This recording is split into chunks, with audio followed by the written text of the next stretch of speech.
క్రీస్తునందు ప్రియమైనటువంటి దేవుని బిడ్డలారా, ఉదయకాల ఆరాధనకు కూడి వచ్చినటువంటి మీకు అందరికీ యేసుక్రీస్తు ప్రశస్త నామములు, శుభాలు, వందనాలు తెలియజేస్తూ ఉన్నాను. ఈ సమయంలో మన వాక్యదానం కొరకు చదువుకున్నటువంటి భాగము లూకా సువార్త 5వ అధ్యాయము 12 నుండి 16 వరకు చదువుకున్నాం. ఇదే వాక్య భాగము మత్తయి సువార్త 8వ అధ్యాయము 1 నుండి 4 వచనాల్లో ఉన్నది. అదేవిధముగా మార్కు సువార్త 1వ అధ్యాయము 40-45 వచనాల వరకు కూడా ఉన్నది. ఇదే వాక్య భాగం.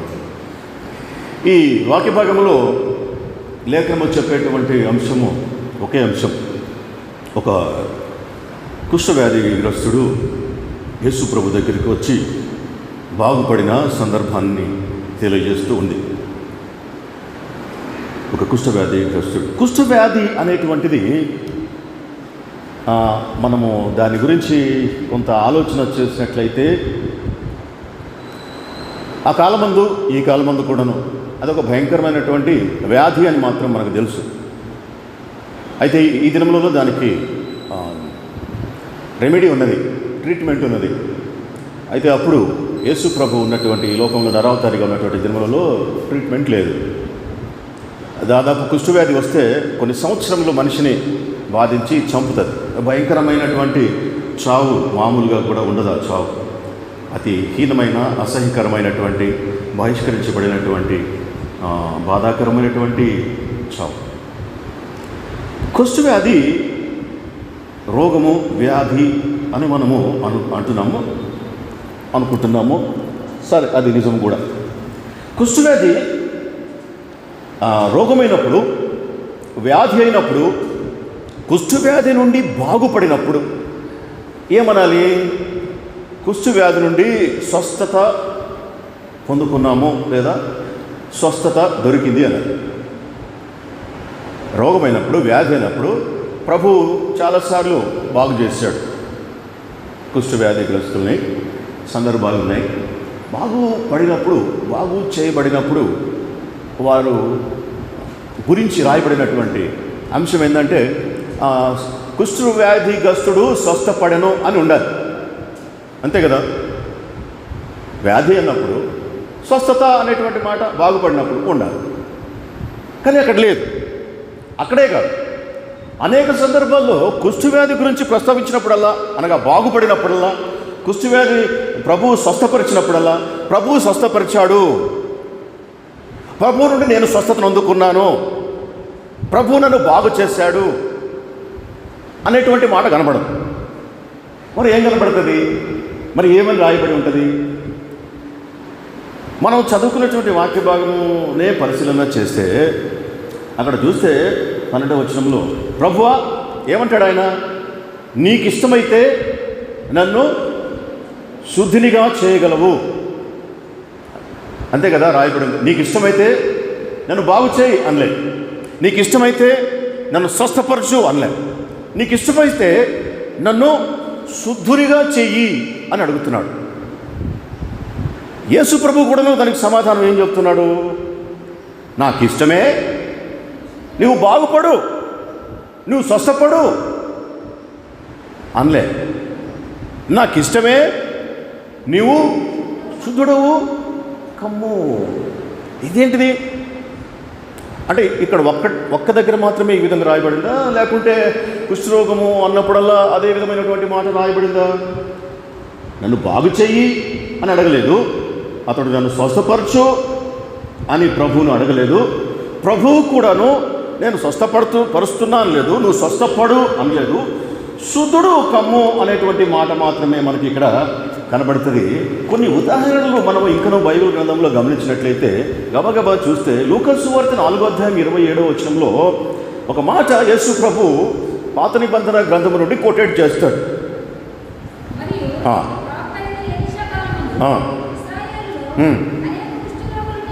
అనేకులు కుష్ఠరోగులుండి నన్ను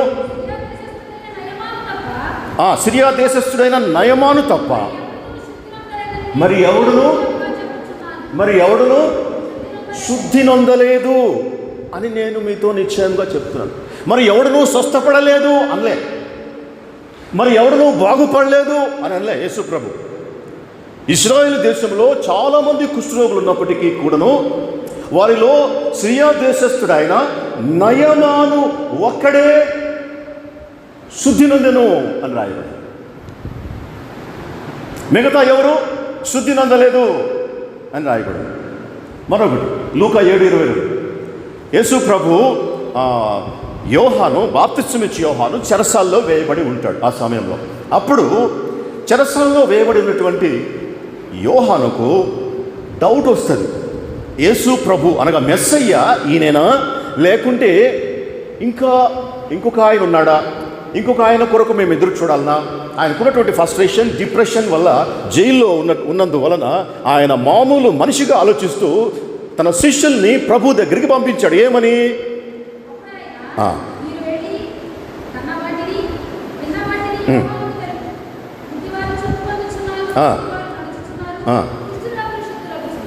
కుష్ఠరోగులు శుద్ధులవుతున్నారు.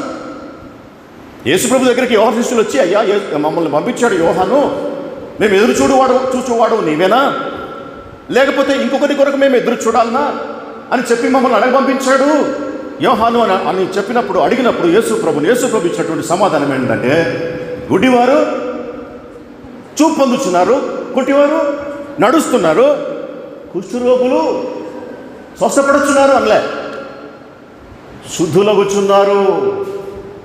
చాలా విచిత్రం అనిపిస్తుంది. ఎక్కడ ప్రభు కుష్ఠరోగం గురించి మాట్లాడినా, ఎక్కడ లేఖనము కుష్ఠరోగుల గురించి మాట్లాడినా స్వస్థత అనేటువంటి మాటను ఒమిట్ చేయబడింది. అక్కడ దాని ప్లేస్లో instead of healing holy spirit quoted శుద్ధులగుచున్నారు, శుద్ధిపడుచున్నారు. ఇంకొకటి చూద్దాం మనం, మత్తయి 10:8 ఒకసారి చదువు.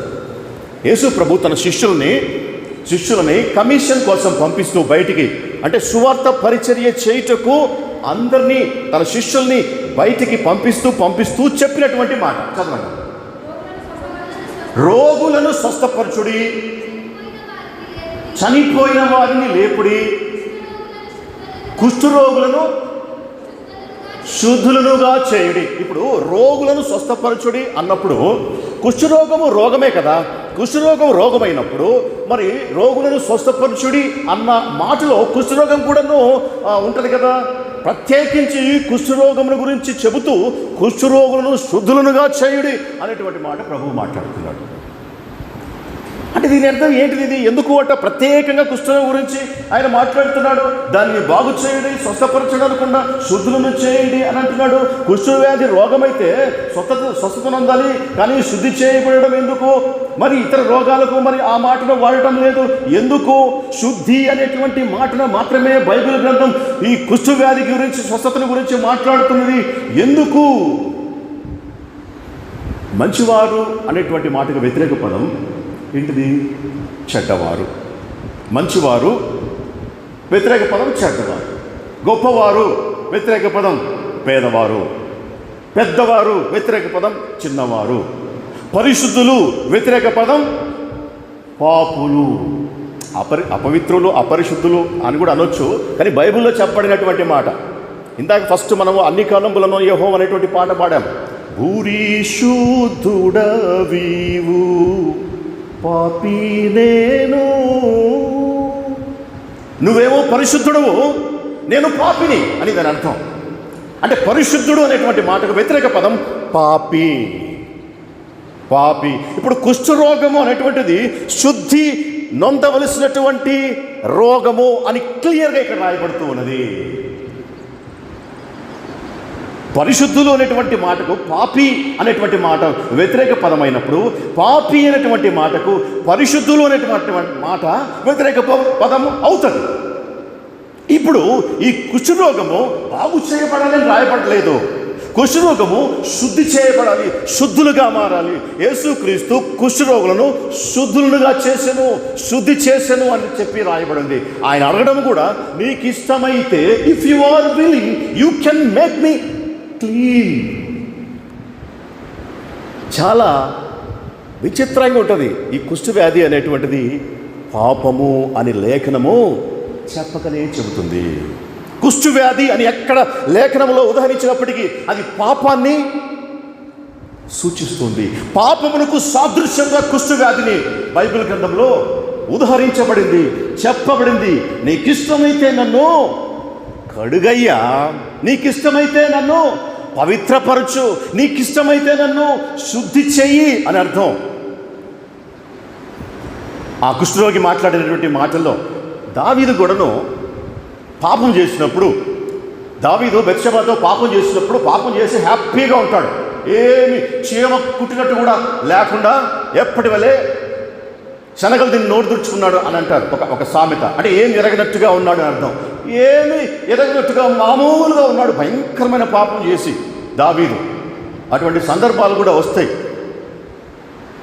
అయితే నాతాను ప్రవక్తను దేవుడు పంపించాడు. నాతాను వచ్చి దావీదుతో మాట్లాడుతున్నాడు. ఆ మనుష్యుడు ఒక కథ చెప్పి, నువ్వు తప్పు చేసావు, ఆ మనుష్యుడు నువ్వే, ఒక పెద్ద పాపం చేసావు, ఇంతకంటే ఘోరమైనటువంటి తప్పు ఇంకోటి ఉండదు అని చెప్పినప్పుడు అప్పుడు ఆయన గుండె పగిలిపోతుంది. అప్పుడు ఆయన ఒప్పుకుంటాడు దావీదు.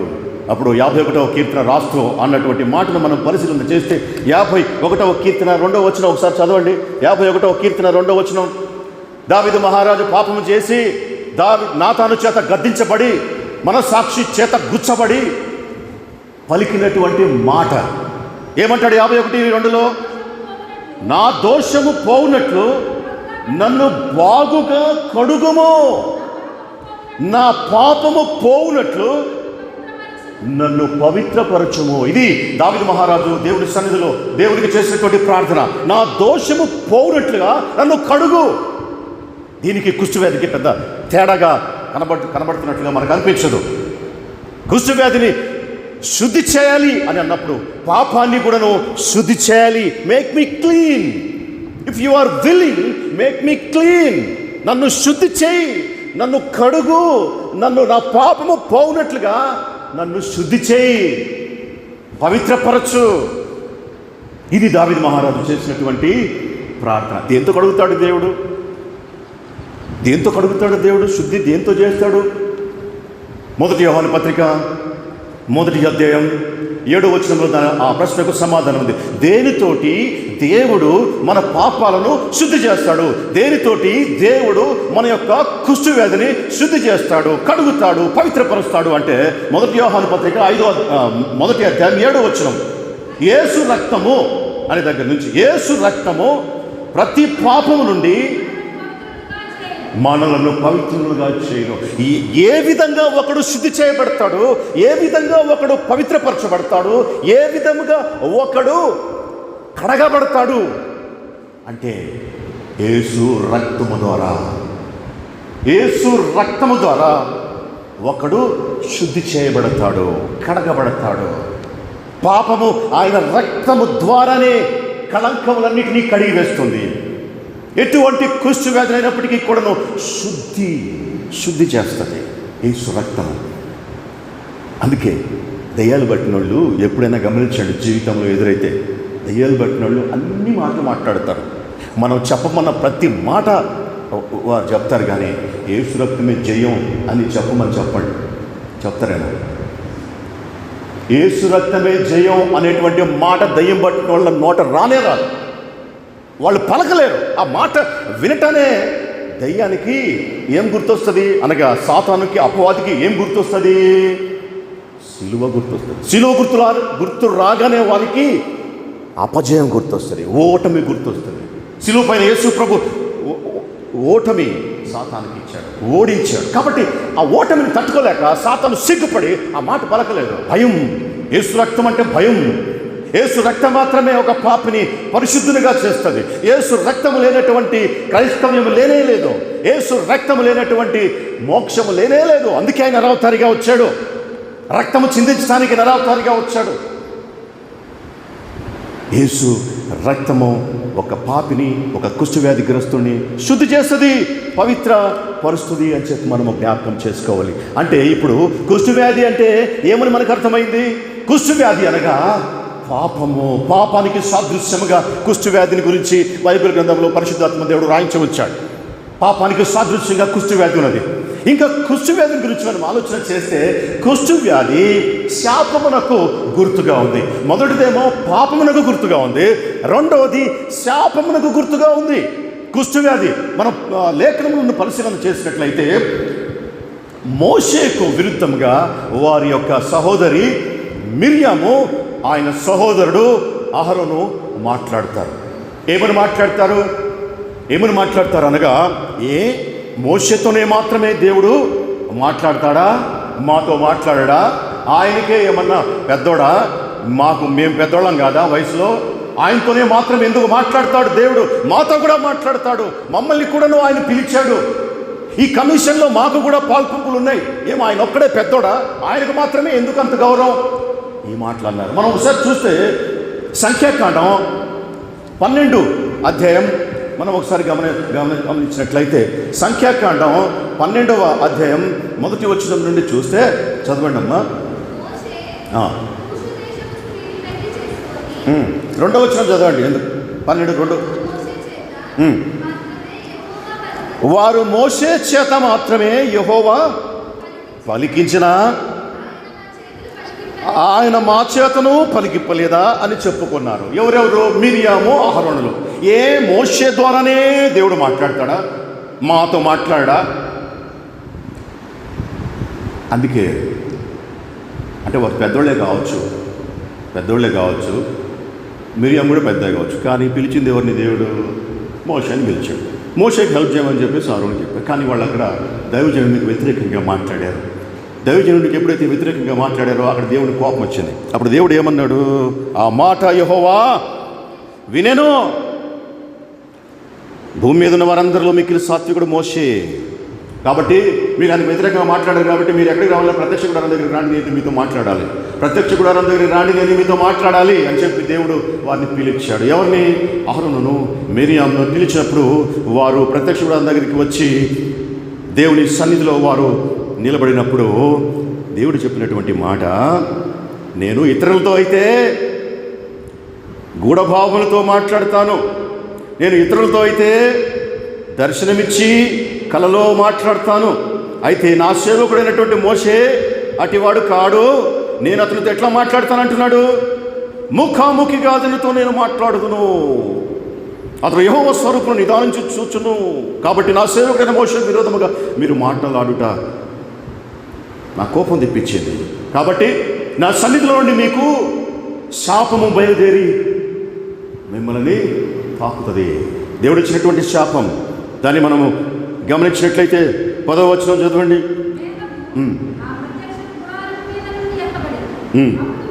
అప్పుడు మిర్యాము హిమము వంటి తెల్లని కుష్ఠుగలదాయను. అహరోను మిర్యాము వైపు చూచినప్పుడు దేవుని యొక్క శాపం తగిలినప్పుడు కుష్ఠవ్యాధి వచ్చినట్లుగా ఇక్కడ మనం చూస్తూ ఉన్నాం. కుష్ఠవ్యాధి పాపం, కుష్ఠవ్యాధి శాపం. ఇంకో చోట కూడా కుష్ఠవ్యాధి శాపం అని చెప్పడానికి లేఖనంలో మనకు ఒక ఉదాహరణ ఉన్నది. సిరియా దేశస్తుడైనటువంటి నయమాను ఎలీషా దగ్గరికి వచ్చి 7 సార్లు యోర్దాను నదిలో మునిగి స్వస్థుడు అయిన తర్వాత, అనగా బాగుపడిన తర్వాత, అక్కడ కూడా స్వస్థం లేదు, బాగుపడిన తర్వాత అప్పుడు ఏమైంది? చాలా కానుకలు ఇచ్చాడు. చాలా కానుకలు, వెండి వస్త్రాలు, సినార్ వస్త్రాలు తీసుకొచ్చి ఎలీషాకి ఇవ్వబోతే ఆయన ఏమంటాడు? ఆయన ఒకసారి చూడండి, 2వ రాజుల గ్రంథం 5వ అధ్యాయం, 2వ రాజుల గ్రంథం 5వ అధ్యాయం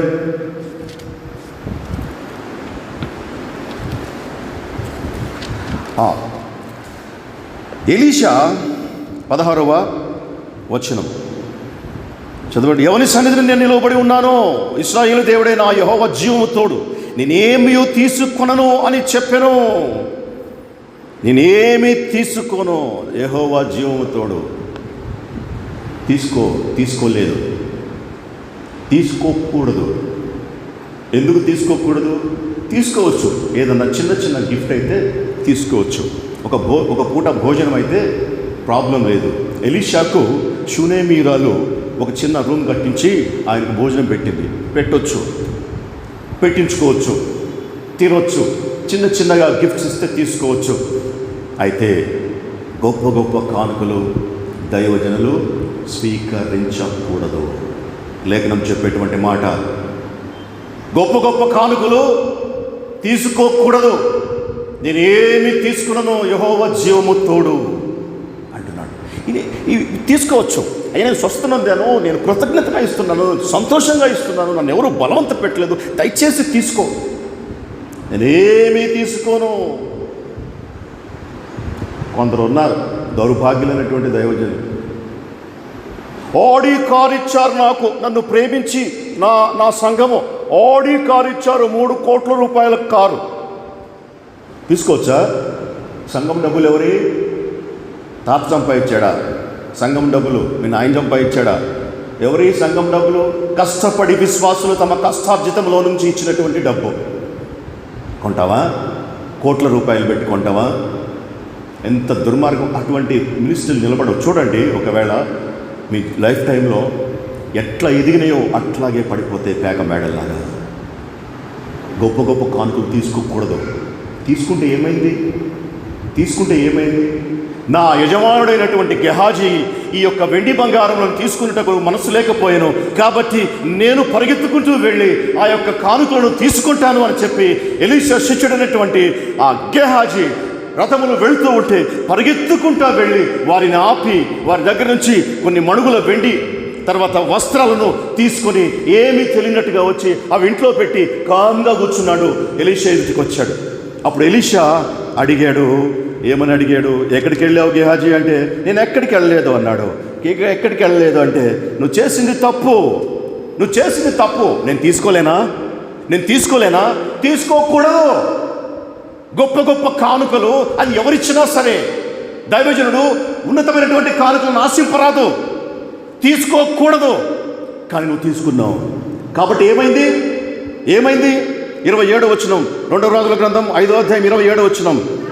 కాబట్టి నయమానులకు కలిగిన కుష్టు నీకును నీ సంతతికిని సర్వకాలము అంటియుండును అని చెప్పగా, వాడు మంచు వలె తెల్లనైన కుష్ఠము కలిగి ఎలీషా ఎదుట నుండి బయటికి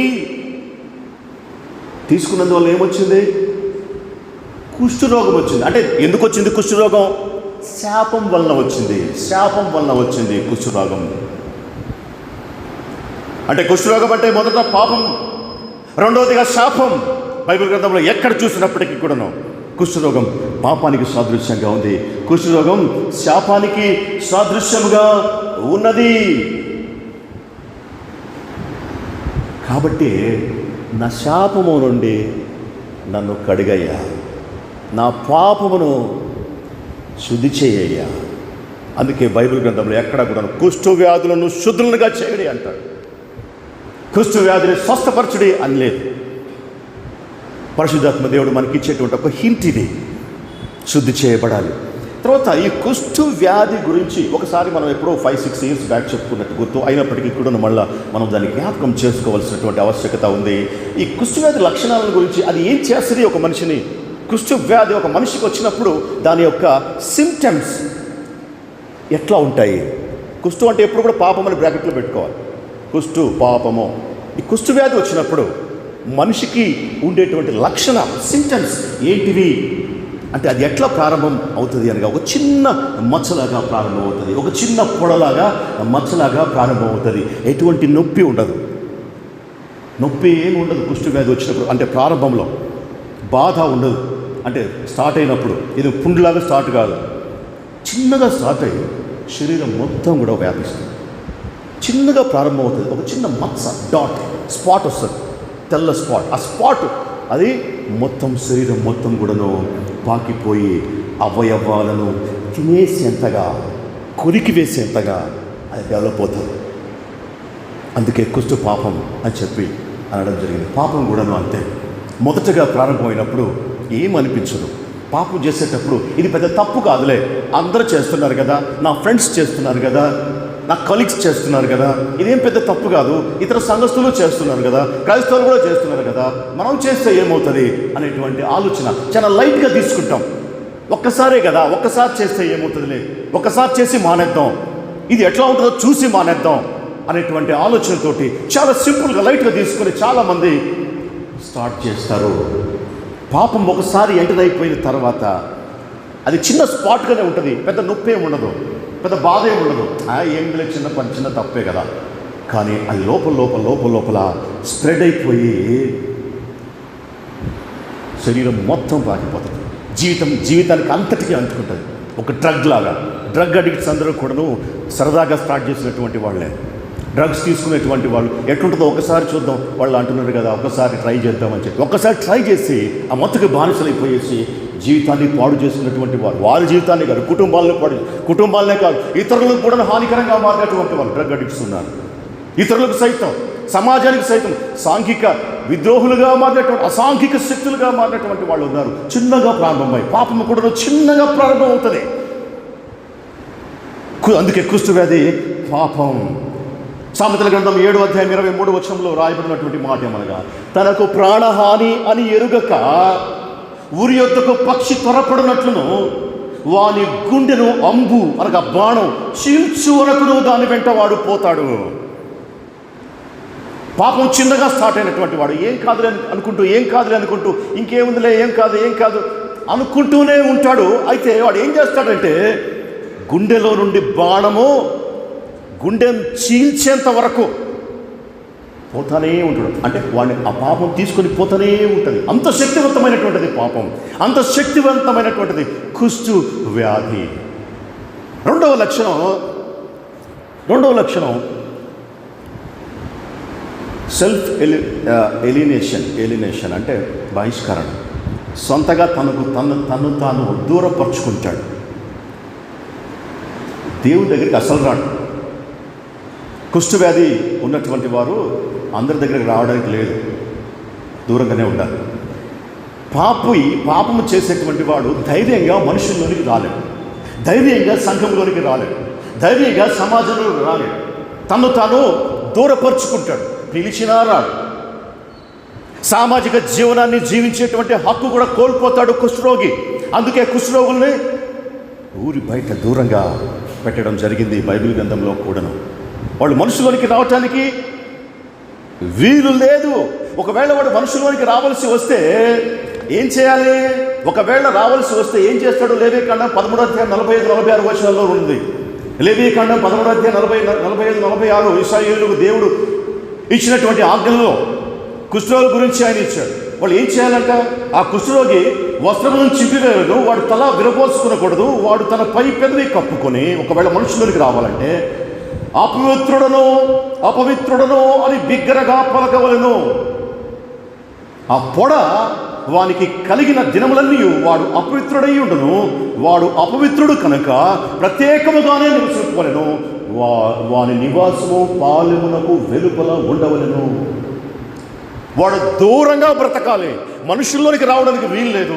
ఒకవేళ మనుషుల్లోనికి వస్తే జుట్టు ఇరబోసుకొని బట్టలు దించుకొని ఇట్లా మూతి మూసుకొని అపవిత్రుడను అని అరుచుకుంటూ రావాలి. ఎందుకంటే ఇతరులు జాగ్రత్త పడి వాని దగ్గరికి రాకుండా దూరంగా వెళ్ళిపోవటానికి.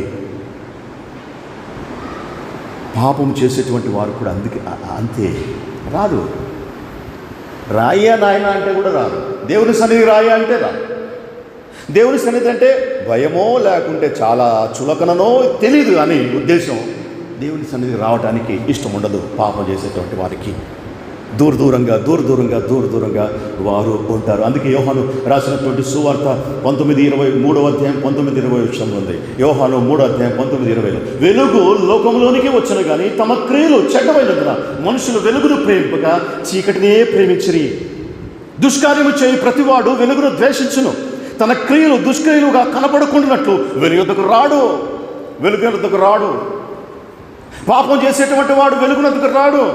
పాపం చేసేటువంటి వాడు ప్రభువునొద్దకు రాడు.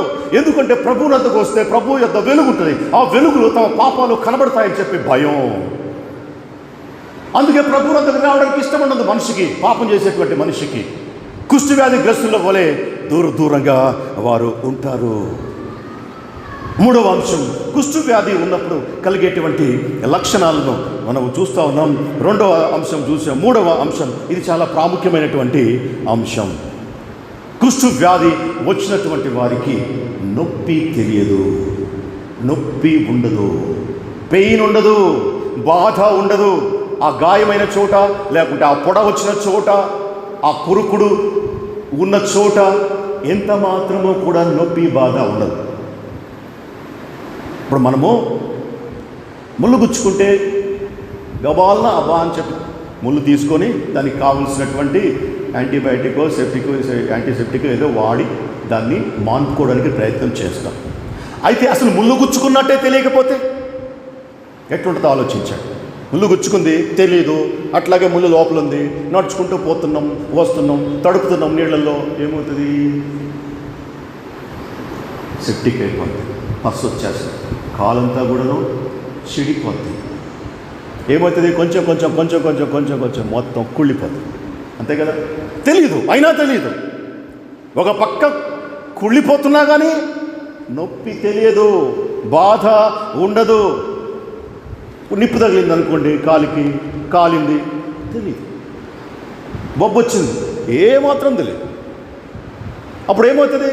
తెలియకున్నప్పుడు దాని గురించి పట్టించుకోరు కుష్ఠవ్యాధిగ్రస్తులు. కుష్ఠవ్యాధిగ్రస్తుల గురించి కదా మనం మాట్లాడేది.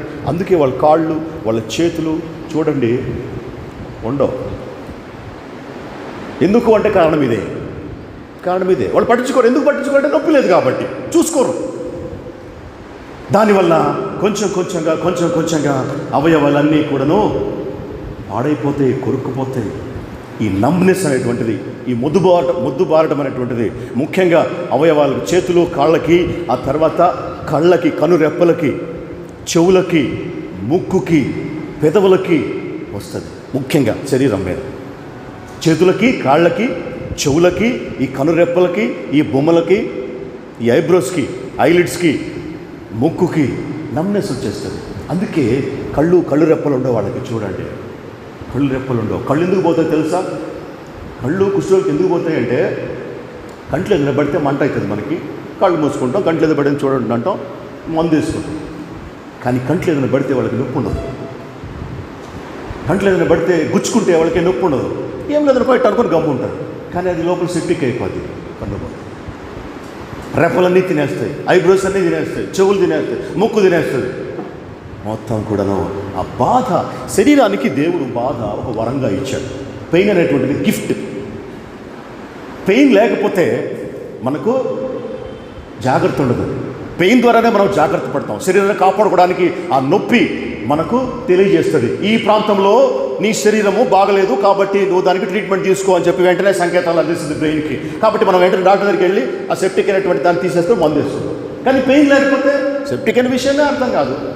కాబట్టి పెయిన్ అనేటువంటిది దేవుడు మనిషికి ఇచ్చినటువంటి బహుమానం. పెయిన్ లేకపోతే ఎన్ని దెబ్బలు తగిలినా, ఎక్కడ కాలినా, ఏది పోయినా ఏం పట్టించుకో. గాయాలన్నీ అవుతాయి, గాయాలన్నీ ఇన్ఫెక్షన్ అవుతాయి. ఇన్ఫెక్షన్ శరీరం మొత్తం పాకిపోతుంది. బతికుండగానే శరీరం కుళ్ళిపోతుంది. ఇది కుష్ఠరోగానికి ఉన్నటువంటి భయంకరమైనటువంటి లక్షణం. డాక్టర్ పాల్ బ్రాండ్ అనేటువంటి ఒక డాక్టర్ తమిళనాడులో పుట్టాడు. ఒక మిషనరీ కుటుంబంలో 1914లో పుట్టాడు. 2003లో కాలిఫోర్నియాలో చనిపోయాడు. డాక్టర్గా అనేక సంవత్సరంలో ఇండియాలో పనిచేసి ఆయన కుష్ఠరోగుల మధ్య ఎక్కువ కాలం పనిచేశాడు.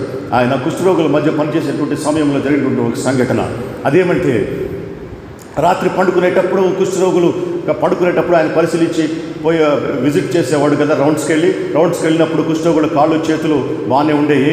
ఉదయాన్నే మళ్ళీ రౌండ్స్కి వచ్చినప్పుడు ఆ కాళ్ళల్లో, చేతుల్లో, వేళ్ళు కొలతల్లో కొంచెం తేడా వచ్చేది. కాళ్ళ వేళ్లలో కొన్ని మాయమైపోయాయి ఉదయాన్నే రౌండ్స్కి వచ్చినప్పుడు. రాత్రి రౌండ్కి వచ్చినప్పుడు కాళ్ళలో వేళ్ళు ఉన్నాయి కదా, ఉదయాన్నే ఏమైపోతాయి? రాత్రికి రాత్రే వేళ్ళు ఎట్టబోతాయి. రాత్రికి రాత్రే ఏమైంది రాత్రి అని ఆయన ఆలోచన చేసి ఒక రాత్రి పూట ఆయన గమనిస్తూ ఉన్నాడు, ఏమవుతుంది రాత్రులు అని చెప్పేసి. పండుకున్న తర్వాత అందరూ నిద్రపోయిన తర్వాత ఆయన వచ్చి చూశాడు ఏమవుతుంది రాత్రులు అని చెప్పి. చూసినప్పుడు హాయిగా కుష్ఠరోగులు పడుకొని నిద్రపోతూ ఉన్నారు. అయితే పండుకొని నిద్రపోతూ ఉన్నటువంటి ఆ కుష్ఠరోగులకి ఎలుకలు వచ్చి కాళ్ళు, చేతులు కొరుక్కుని తినేస్తూ ఉన్నాయి. అయితే ఎంత మాత్రమో కూడాను కుష్ఠరోగులకి మెలకువ రాలేదు. కారణం నొప్పి లేదు కాబట్టి. ఇష్టం వచ్చినట్టు ఎలుకలు కొరికేసి తినేస్తూ ఉన్నాయి. చేతులు, వేళ్ళు, ఎక్కడ గాయాలుంటే ఆ గాయాల దగ్గర కొరికేస్తూ ఉన్నాయి, తినేసి వెళ్ళిపోతూ ఉన్నాయి. వీళ్ళు హాయిగా గురకబెట్టి నిద్రపోతున్నారు. కారణం నొప్పి లేదు. పాపం కూడాను అంత భయంకరమైంది. ఒక మనిషి యొక్క మనస్సాక్షిని చంపి పడేస్తుంది. చెడుతనము అనేటువంటిది మనుషులకు జ్వరపడి తిష్ట వేసినప్పుడు మనసుకు కానీ మనస్సాక్షికి కానీ ఎటువంటి బాధ ఉండదు, ఎటువంటి చింత ఉండదు, ఎటువంటి దుఃఖము కూడాను ఉండదు. పెయిన్ లేనప్పుడు మనిషి నైతిక విలువలను కోల్పోతాడు. ఇది తప్పు కదా అనేటువంటి భావన మనిషికి లేనప్పుడు వానికి నైతిక విలువలు ఉండవు.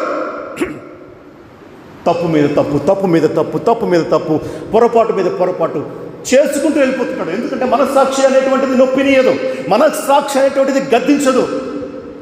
కొరుక్కుడు పుండులాగా లోపల పాకిపోతూ ఉంటుంది కానీ కొరికేస్తూ ఉంటుంది కానీ నొప్పిది లేదు. అందుకే తప్పులు చేస్తూ ఉంటాడు. ఒక మంచి వ్యక్తికి ఒక తప్పు చేసినప్పుడు అపరాధ భావన ఉంటుంది. అయ్యో నేను తప్పు చేశానే అనేటువంటి ఫీలింగ్లో ఇంకోసారి తప్పు చేయకూడదు అనేటువంటి ఒక డెసిషన్ తీసుకోవడానికి అవకాశం ఉంది. అసలు నేను తప్పు చేశాను అనేటువంటి ఫీలింగే లేకపోతే ఎన్ని తప్పులైనా, అంతకంటే గొప్ప తప్పులైనా పైగా తాను చేసేది సరైనది అనుకుంటాడు. ఎవరినో వచ్చి గద్దిస్తే ఏం తెలుసా ఆయనకి, ఏం తెలుసు అని మాట్లాడుతున్నాడు ఆయన. నీకు తెలుసా, నేను చెప్పిందే మాట, నేను చేసిందే పని, నేను నడిచిందే మార్గం, నువ్వెవరు చెప్పడానికి, నీకేం తెలుసు? ఎవరి మాట విన్నాడు. ఎందుకంటే మనస్సాక్షికి నొప్పి లేదు, కుష్టు వ్యాధికి నొప్పి ఉండదు. ఈ మనస్సాక్షి మొద్దుబారిపోయి ఈ నర్వ్ సిస్టమ్ ముఖ్యంగా దెబ్బతినిపోతుంది. అది మనం చెప్పుకోలేదు. వీటన్నిటితో పాటు ఈ నర్వ్ సిస్టమ్, నరాలు పనిచేయవు, అందుకే నొప్పి తెలియదు అన్నమాట. నర్వ్ సిస్టమ్ పూర్తిగా దెబ్బతినిపోతుంది. బ్రెయిన్కి కాంటాక్ట్స్, ఈ సిగ్నల్స్ పోవడం మానేస్తాయి. ఇక బ్రెయిన్ ఎటువంటి సంకేతం లేదు. పాపి కూడా అంతే. పాపాన్ని జురుకున్నప్పుడు ఎటువంటి నొప్పి తెలియదు, ఎటువంటి అపరాధన భావన తెలియదు, ఎటువంటి మనస్సాక్షి గద్దింపు ఉండదు. వాళ్ళ బాధే వాళ్ళు పట్టించుకోకపోతే ఇతరుల బాధ అసలు పట్టించుకుంటారా? కుష్ఠవ్యాధి గ్రస్తులు వాళ్ళ బాధే వాళ్ళకి తెలియదు, వాళ్ళ నొప్పి వాళ్ళకి తెలియదు, ఇంక ఇతరుల బాధ ఏం తెలుస్తుంది? అందుకే క్రిమినల్స్ క్రైమ్ని ఈజీగా చేస్తారు. నేరాన్ని ఒక నేరస్తుడు ఎందుకు పదే తిరిగి మళ్ళీ నేరాలు చేస్తుంటాడంటే వానికి మనస్సాక్షి ఉండదు, వానికి మనస్సాక్షి గద్దింపు ఉండదు. వాడు మొద్దుపారిపోయినటువంటి మనస్సాక్షితో జీవిస్తూ ఉంటాడు, వాడు పాపమైనటువంటి కుష్ఠవ్యాధితో జీవిస్తూ ఉంటాడు. కాబట్టి వానికి మనస్సాక్షి ఎంత మాత్రము గద్దింపు ఉండదు, వానికి ఫీలింగ్స్ ఉండవు ఎన్నిసార్లైనా సరే. అందుకే క్రిమినల్స్ పట్టుబడి ఎన్నిసార్లు జైల్లో పెట్టినా కూడాను వెంటనే జైల్లో నుంచి బయటికి వచ్చిన తోడనే తిరిగి మళ్ళీ అదే పని చేస్తాడు. ఒక దొంగ మళ్ళీ దొంగతనం చేస్తాడు, ఒక హత్య చేసినటువంటి వాడు మళ్ళీ చేస్తాడు. కారణం ఏమంటే మొద్దుబారిపోయినటువంటి తత్వం, కుష్టు వ్యాధి ఉంది కాబట్టి వానికి నొప్పి లేదు. సామెతల గ్రంథం 23వ అధ్యాయం 35వ వచనంలో రాయబడి ఉంది. సామెతల గ్రంథం 23వ అధ్యాయం 35వ వచనంలో, నన్ను కొట్టినను, చదువుతారా, నాకు నొప్పి కలగలేదు, నా మీద దెబ్బ పడినను నాకు తెలియలేదు, నేను ఎప్పుడు నిద్ర మేల్కొందును, మరలా దానిని ఎప్పుడు వెతుకుదును అని నీవు అనుకుందువు. ఎవడు? నేరము చేసేటువంటి వాడు, కుష్టు వ్యాధిగ్రస్తుడు, మనస్సాక్షి చచ్చినటువంటి వాడు, నొప్పి లేనటువంటి వాడు. నన్ను కొడుతున్నారు కానీ నాకు నొప్పి తెలియటం లేదు, దెబ్బ నా మీద పడినను నాకు తెలియటం లేదు. ఎప్పుడు నేను మళ్ళా లేచి ఎప్పుడు విడుదల ఈ జైలు నుండి మళ్ళీ ఎప్పుడు చేస్తానా పని ఆ నేరం అని అనుకుంటున్నాను. కారణం కుష్టు వ్యాధి ఉన్నది, కారణం పాపము నన్ను కమ్మి ఉన్నది. Like wise sin is spiritual leprosy. పాపము అనేటువంటిది ఆత్మీయ కుష్టు. అది ఆత్మను కొరికి కుళ్ళిపోజేసి తినేసి నొప్పి లేకుండా శరీరాన్ని పాడు చేస్తుంది. అనేక దెబ్బలు దేవుడు కొడతాడు. కొన్నిసార్లు అనేక దెబ్బలు కొట్టినప్పటికీ కొడను నొప్పి తెలియటలా. నొప్పి తెలియకపోవటం చేత అవి వెంటనే మర్చిపోతూ ఉన్నారు. వెంటనే మర్చిపోయి ఎన్ని హెచ్చరికలు దేవుడు చేసినప్పటికీ కూడాను స్పిరిచువల్ సెన్సేషన్ లేకపోవటం చేత, ఆ సెన్స్ పనిచేయకపోవటం చేత, ఆ సెన్సర్స్ బాడీలో మొదుబారిపోవటం చేత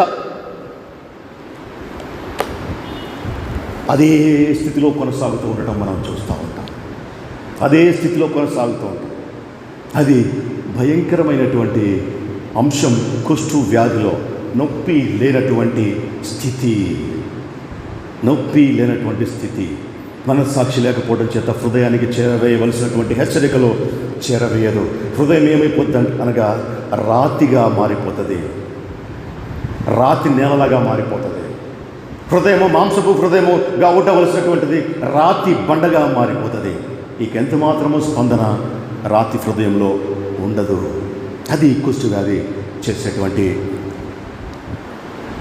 4వ అంశం. 3 అయిపోయినాయి. 4వది స్వరూపాన్ని మార్చిపడేస్తాడు, స్వరూపాన్ని పాడు చేసేస్తాడు. దేవుడు మనకు ఒక మంచి స్వరూపం ఇచ్చాడు. ఒక మనిషికి చక్కదనం, మంచి రూపం దేనితో వస్తాయి అంటే ముక్కు, కళ్ళు, మూతి, చెవులు, పెదవులు, కనుబొమ్మలు, ఇవే కదా. అందుకే వీటినే ఎక్కువగా కాన్సన్ట్రేషన్ చేస్తారు బ్యూటీషియన్స్. కళ్ళు, ఐబ్రోస్, ముక్కు, లిప్స్, ఇవి బాగుంటే అంటే ఇవి ఒక పద్ధతిలో ఉంటే చక్కగా ఉన్నారు, అందంగా ఉన్నారు అని అంటారు. ఎట్లొచ్చింది ఈ చక్కదనం, ఎట్లొచ్చింది ఈ అందం? ఆత్మీయంగా పరిశీలన చేస్తే మనిషి యొక్క స్వరూపం, మనిషి యొక్క పోలిక దేవునిది. దేవుడు తన స్వరూపమందు తన పోలిక చొప్పున నరులను చేసుకున్నాడు. దేవుని యొక్క స్వరూపాన్ని, దేవుని పోలికని మానవునిలో నుండి తీసివేయడమే సాతాను యొక్క ఉద్దేశం. అందుకే పాపాన్ని ఎంటర్ చేశాడు. ఈ పాపం ఏం చేసింది?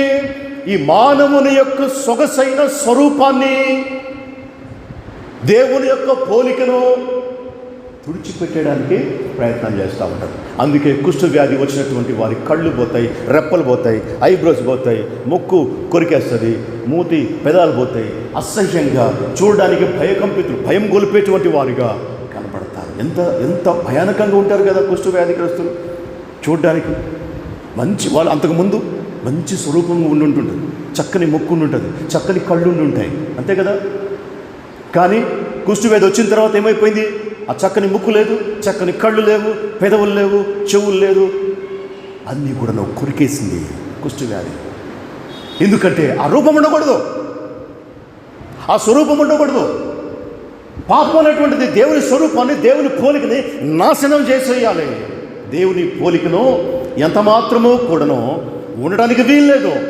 చూసారా ఎంత కుయుక్తి, ఎంత కుట్ర సాతానుడు మరి చేసి పాపాన్ని లోకంలోనికి ప్రవేశపెట్టాడో. అందుకే ఈ కుష్ఠవ్యాధి పాపానికి సాదృశ్యంగా చెప్పబడింది లేఖనంలో. నీ రూపం పోతుంది, నీ సొగసు పోతుంది, నీ స్వరూపం పోతుంది. ఇక ఎంత మాత్రము నీకు సౌందర్యము ఉండదు.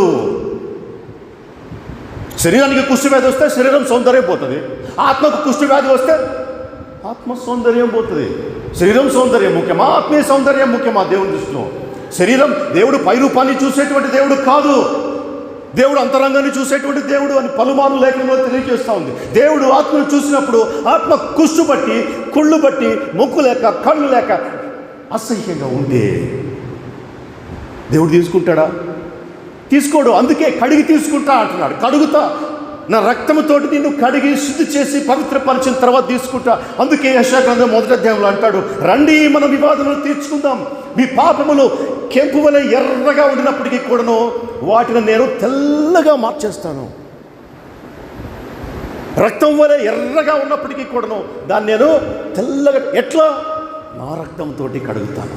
గొర్రెపిల్ల రక్తంలో వారి బట్టలు ఉతుక్కున్నారు కాబట్టి వారు తెల్లని వస్త్రం ధరించుకున్నటువంటి వారే దేవుని యొక్క సింహాసనం ఎదుట యుగయుగములు, తరతరములు వారు ఉంటారు అని చెప్పి ప్రకటన గ్రంథంలో రాయబడి ఉంది. ఎవరు ఉంటారు? యుగయుగములు, తరతరములు. గొర్రెపిల్ల రక్తంలో వారి బట్టలు తెల్లగా ఉతుక్కున్నటువంటి వారు ఉంటారు. గొర్రెపిల్ల రక్తంలో తమను తాము కడుక్కున్నటువంటి వారు ఉంటారు, శుద్ధి చేసుకున్నటువంటి వారు ఉంటారు. శుద్ధి చేసుకోకపోతే ఉండడం కష్టం. కుష్ఠవ్యాధితోటి ఉంటే దేవుని రాజ్యంలోకి వెళ్ళటం కష్టం. ఆత్మీయ కుష్ఠు కడగబడాలి, శుద్ధి చేయబడాలి. అందుకే 1వ అధ్యాయంలో అంటాడు యెషయా గ్రంథంలో, వారి అరికాలు మొదలుకు నడినెత్తి మొదలుకొని అరికాలు వరకు పచ్చి పుండ్లు, గాయములు అవి కడగబడలేదు, పిండబడలేదు, తైలంతో మెత్తన చేయబడలేదు. కారణం కుష్ఠు పట్టిపోయి ఉన్నారు. వారిని కడగాలి, శుద్ధి చేయాలి. అందుకే ఈ కుష్టు వ్యాధిగ్రస్తుడు యేసు ప్రభు దగ్గరికి వచ్చి అంటున్నాడు, అయ్యా నీకు ఇష్టమైతే నన్ను శుద్ధునిగా చెయ్యి. పాపం యొక్క నేచర్ చాలా భయంకరమైనటువంటిది. కుష్టు వ్యాధి కంటే భయంకరమైనటువంటిది. ఎందుకనగా కుష్టు వ్యాధి వస్తే శరీరాన్ని చంపేస్తుంది. కుష్టు వ్యాధి వస్తే శరీరాన్ని చంపేస్తుంది. కుష్టు వ్యాధి వస్తే ఆత్మకు నిత్య జీవాన్ని తీసేస్తుంది. ఆత్మను చంపేస్తుంది. నిత్య జీవంలోకి వెళ్లకుండా ఆత్మను రచించేటట్టుగా చేస్తుంది. ఆత్మీయమైనటువంటి కుష్టు ఇది చాలా ప్రమాదకరమైనటువంటిది. ప్రతి ఒక్కరూ కూడా సెల్ఫ్ ఎగ్జామిన్ చేసుకోవాల్సినటువంటి అవసరత ఉంది. ఏమన్నా మచ్చలు పొడలు ఉంటే వాటిని టెస్ట్ చేసుకొని చూడాలి. ఇది ఏం మచ్చ, ఇది ఒకవేళ కుష్ట, ఇది ఒకవేళ పాపమా. అందుకే దేవుని వాక్యము ద్వారా ప్రతి అనుక్షణం అనుదినము కూడాను మనము సరిపోల్చుకుంటూ ఉండాలి. మన ప్రవర్తన, మన మాట, మన డెసిషన్స్, మన ఆలోచనలు కూడాను. పొరపాట్లు చేయడం సహజం. పొరపాట్లు చేస్తారు మనుషులు. అయితే వాటిని రెక్టిఫై చేసుకోవడం విశ్వాసుల యొక్క తక్షణ కర్తవ్యం. అందుకే ప్రతి వారము కూడాను ఈ మాట మనము చదువుతాం. మొదటి యోహాను పత్రిక 1వ అధ్యాయం 7వ వచనంలో చెప్పినటువంటి మాట, మన పాపములను మనం ఒప్పుకున్నట్లయితే ఆయన నమ్మదగిన వాడును నీతిమంతులను కనుక మన పాపములను క్షమించి సమస్త దుర్నీతి నుండి మనల్ని పవిత్రులుగా చేయును. ఎవడో పరిశుద్ధుడు కాదు. ఒకవేళ ఈ క్షణం నేను పరిశుద్ధుడిని అనుకుంటే నెక్స్ట్ అవర్ ఏం చేస్తానో తెలియదు. నెక్స్ట్ అవర్ ఏం కళంకం అంటుకుంటుందో, ఏ రకమైనటువంటి దురాలోచనలు నా హృదయంలోకి వస్తుందో నేను ఎరగను. అందుకే పౌలు అంటాడు రోమీయులకు రాసిన పత్రికలో, మేలు చేయవలెనన్న కోరిక నాకు కలుగుచున్నది కానీ చేయలేకపోతూ ఉన్నాను. నేను తగిన మేలును చేయక తగినటువంటి కీడునే చేయవలసి వస్తూ ఉంది. అది ఎందువలనగా నా శరీరంలో పోరాడుచున్నటువంటి పాప నియమము అని అంటాడు. ప్రతి ఒక్కరు కూడా దీని బాధితులే. అందుకే అనుదినము అనుక్షణము మనస్సాక్షిని శుద్ధి చేసుకుంటూ ఉండాలి. ప్రభువా నన్ను కడుగు, ప్రభువా నన్ను పవిత్రపరచు.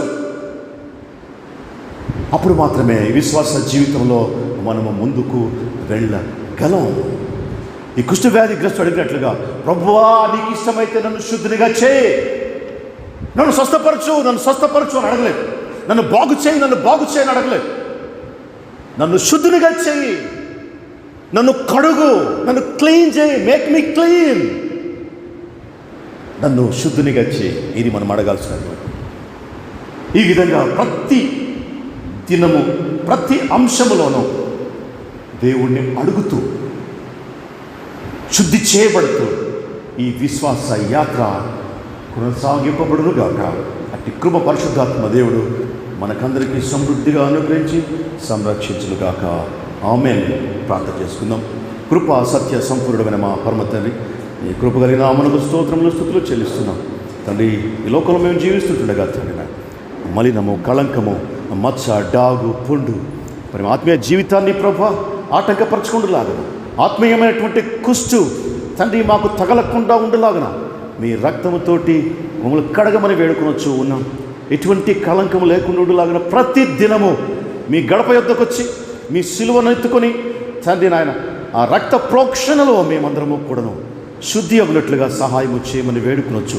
మా ప్రభువును ప్రియ రక్షకుడైన యేసుక్రీస్తు పరిశుద్ధ నామములో ప్రార్థించి వేడుకొనొచ్చు ఉన్నాం తండ్రి.